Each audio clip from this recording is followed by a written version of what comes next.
नमस्कार।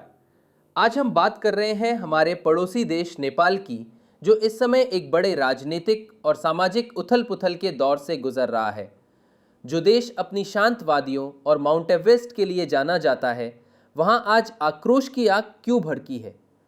आइए 3 मिनट में समझते हैं नेपाल के मौजूदा हालात। नेपाल में हालिया संकट की शुरुआत सरकार द्वारा फेसबुक, एक्स और यूट्यूब जैसे कई सोशल मीडिया प्लेटफॉर्म्स पर बैन लगाने के फैसले से हुई। लेकिन ये सिर्फ एक चिंगारी थी। असली आग तो युवाओं के दिलों में सालों से जल रही थी। बेरोजगारी, भ्रष्टाचार और राजनीतिक व्यवस्था से निराशा के खिलाफ जेन जी आंदोलन के नाम से जाने जा रहे इन विरोध प्रदर्शनों ने कुछ ही दिनों में पूरे देश को अपनी चपेट में ले लिया। युवाओं का गुस्सा इस कदर फूटा कि प्रधानमंत्री केपी शर्मा ओली और राष्ट्रपति रामचंद्र पौडेल दोनों को अपने पद से इस्तीफा देना पड़ा। इस राजनीतिक संकट की जड़ें नेपाल की आर्थिक स्थिति में भी छिपी है।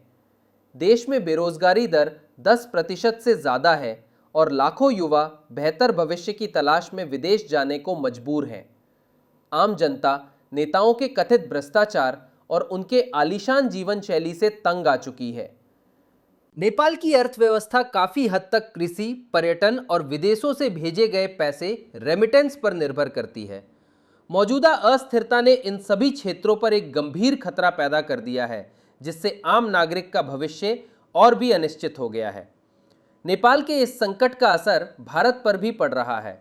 भारत नेपाल का सबसे बड़ा व्यापारिक भागीदार है।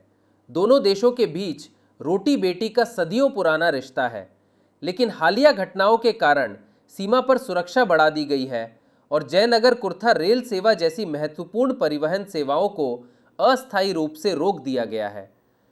इस तनावपूर्ण माहौल का असर दोनों देशों के गहरे सामाजिक और आर्थिक रिश्तों पर पड़ना तय है।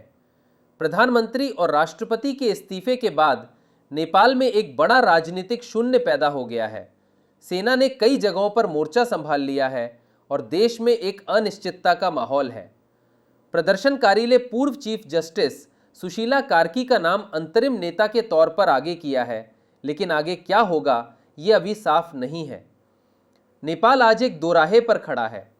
क्या ये युवा आक्रोश देश में एक सकारात्मक बदलाव लाएगा या फिर देश एक लंबे राजनीतिक अस्थिरता के भंवर में फंस जाएगा?